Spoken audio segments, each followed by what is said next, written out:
Magandang araw mga kaibigan. Bigyan natin ng reaksyon itong post ng News 5 na kung saan may isang survey na panalo lahat ang mga leftist, Franz Castro, Casino, Brosas, nangunguna, Bam Aquino and Kiko Pangilinan. So ito ang sa post, basahin ko. Nanguna ang mga dating senador na sina Bam Aquino at Kiko Pangilinan sa senatorial survey na inilabas ng student publication ng University of Santo Tomas na Varsitarian nitong Biyernes, May 9. Pasok din sa listahan ang dating Commission on Audit Commissioner na si Heidi Mendoza. Gayon din ang mga labor leader na sina Luke Spirito at Leo de Guzman. Napabilang din sa top 12 ang mga progresibong kandidato na sina Sani walang apelyido, Teddy Casino, Arlene Brosas, Danilo Ramos, Roniel Arambulo, Franz Castro at Liza Masa. So ito, ang ganda nitong last paragraph nila. Grabe itong News 5. Tinatayang 24 milyong kabataan ang boboto sa Lunes, May 12. May ibig sabihin nito. Kasi kabataan itong nag-survey, mga estudyante. Ibig sabihin, maraming kabataan na boboto sa mga something like that. Ayos, itong News 5. So ito yung resulta ng survey nila. Yan. Conducted April 28 to May 7. Nanguna, Bam Aquino, 83.42%. Kiko Pangilinan, 79%. Mendoza, 60%. Spirito, 58%. De Guzman, Calyode, 44%. Teddy Casino, 37%. Sino ito? Arlene Brosas, 36%. Danilo Ramos, 36 din. Romel Arambulo, 34%. Sani Matula, 34%. Franz Castro, 27%. And Liza Masa, 22%. Yan po. Ano kaya? Granting lang. Mananalo nga sila lahat. Itong dosing ito, anong mangyayari sa Pilipinas? Kaya tama si BP Sara. God save the Philippines. Kaya lang, ito na nga, labanan sa mga surveys. Kanya-kanyang palabas ng mga surveys. Bahala na ang taong bayan na maniwala o hindi sa mga surveys. Basta ako, ang pinapaniwalaan ko lang na survey, Pulse Asia, SWS, WR Numero, at saka Publicus Asia.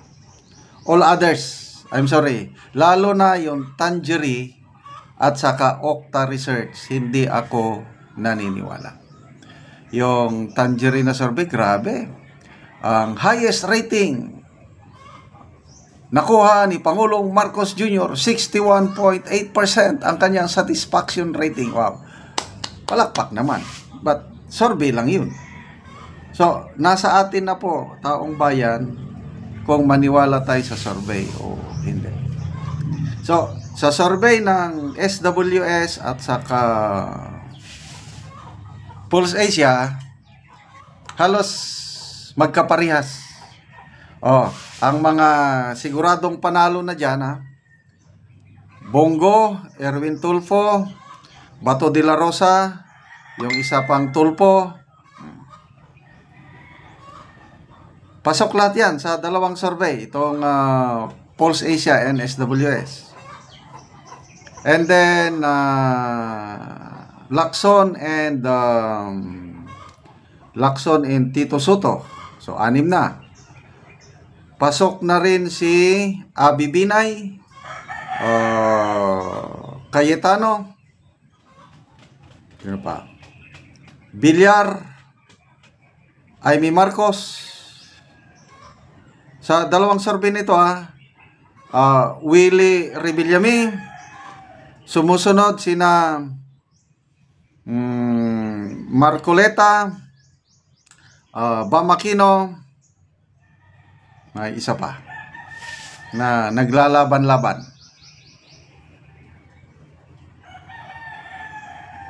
Malapit din sina sino pa? Ayan, sina Abalos, Tolentino, Attorney Vic Rodriguez, Philip Salvador, and Jimmy Bundok.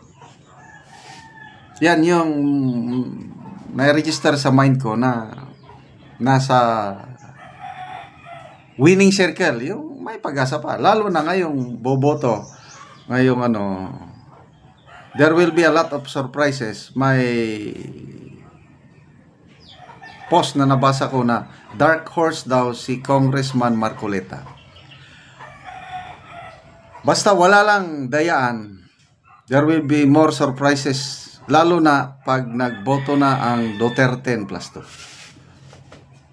So, itong survey na ito, pabayaan nyo na lang. Kaya lang, nakuhan ko lang na they are just daydreaming. Malayong mangyari na mananalo ang mga ito. Yun, si Bam Aquino may pag-asang manalo. Yes. Lalo na inendorse siya ng iglesia. So, bakit siya inendorso ng iglesia? That will be another topic. Kiko Pangilinan. Between dito, mas malaking pag-asang manalo ni Bam Aquino dahil sa endorsement ng iglesia. Si Kiko, medyo malabo. Ang mga malabo na dyan is Kiko, Abalos, Tolentino. Goodbye. Ang mga may pag-asa, Marcoleta.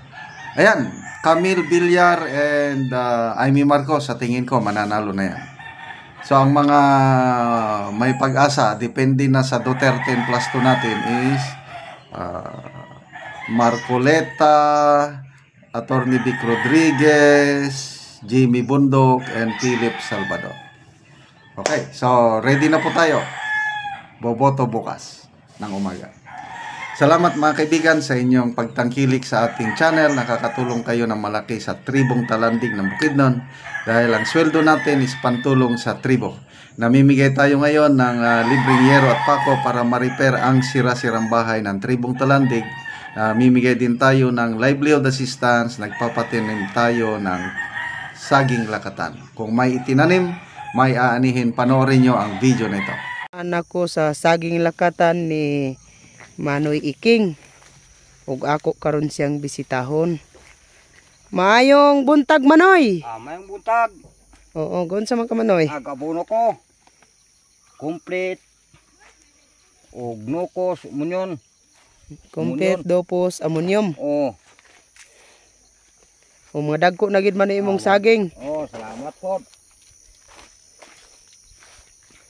Nani ang saging ni Manoy Iking. Ug mga maayo gid kaayo og tubo.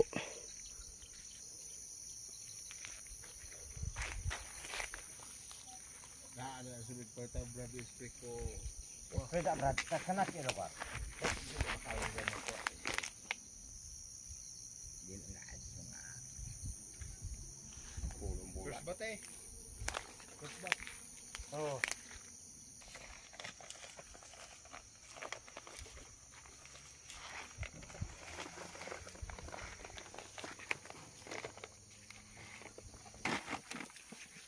Pila gani ni kapunuan Manoy imong saging lakatan? 144 ni tanan. 144.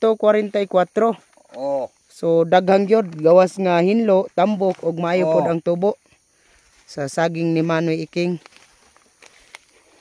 144.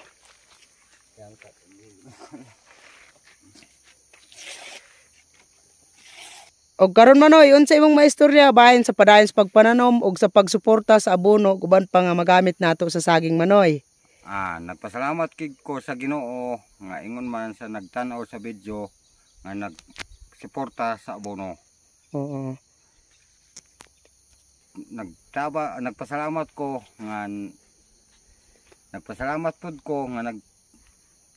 nalipay ko kay na ako'y gitanom abono. Sige Manoy, salamat. Salamat po.